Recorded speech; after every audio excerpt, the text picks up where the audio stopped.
The star of Brazil and one of the greatest football players ever has a seizure just hours before the World Cup final, and he still plays anyway. What happened to Ronaldo at the 1998 World Cup final? Before I even start, can we get a little commotion for the shirt? Here's the front and here's the back. At this point, the men's Brazilian national team was the best team in the world. They won in 1994 and they were on their way to a fifth title by 1998. If the Brazilian team was like the Chicago Bulls in the 90s with Cafu, Dunga, Rivaldo, Roberto Carlos, then Ronaldo was definitely the Jordan, but on a completely different scale. For the unfamiliar, you probably hear Ronaldo and you think of this one, Cristiano Ronaldo, Portuguese, but I'm talking about the phenomenon. At just 21, he'd scored 34 goals in a single La Liga season, won back-to-back Ballon d'Ors, and was two-time FIFA Player of the Year. Just by comparison, by 21, he'd scored 208 goals, club and international. Same age, Cristiano Ronaldo scored 60, and they're obviously both extremely impressive and had their own impressive careers, but that's just how good he was so early on. So France was the host country that was playing in the final,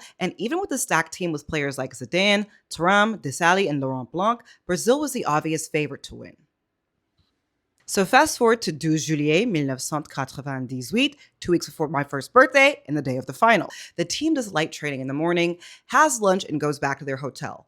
Ronaldo starts crying in the room he's sharing with Roberto Carlos, and he says Ronaldo was scared about what was ahead, which makes what happens next even weirder. Soon after, he starts convulsing into his seizure in bed. Roberto Carlos yells for help, and Edmundo literally has his hand in his mouth so he doesn't swallow his tongue while he's convulsing. So while he's being looked at by doctors, the head coach, Zagallo, submits the official team sheet to FIFA an hour before the match, and Ronaldo's name isn't on the list. Edmundo is, and people are like, Edmundo! No shade to Edmundo, but Edmundo is named in his place in the official cover stories given to the press, an ankle injury from the semifinal. Imagine LeBron James is out an hour before Game 7 in the 2016 finals. Now multiply that by 1,000. Everybody is crashing out. So doctors obviously don't want to clear him to play, but they can't say no to Ronaldo, and they don't want any kind of smoke, so they let him play.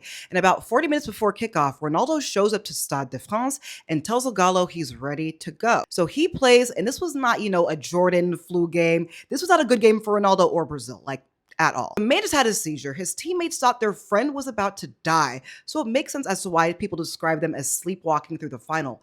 They just experienced a nightmare. I give them some slack. So a terrible day for Brazil turns into a historic day for France. They win their first World Cup title with Zinedine Zidane scoring 2 goals and Emmanuel Petit scoring 1. Of course, we have the iconic Black Blanc Beurre moment, right, Footix? Oui, c'est vrai. Désolé, Brésil. People have all kinds of insane theories as to what led to such a freak accident like this, but I'll let you hash those out in the comments. But thank you so much for watching. I'm Fatu, and this is my series, Fast Football with Fatu. The World Cup is a month away, so please make sure you like and follow to lock in with me for more videos like this. Thank you so much. Bye.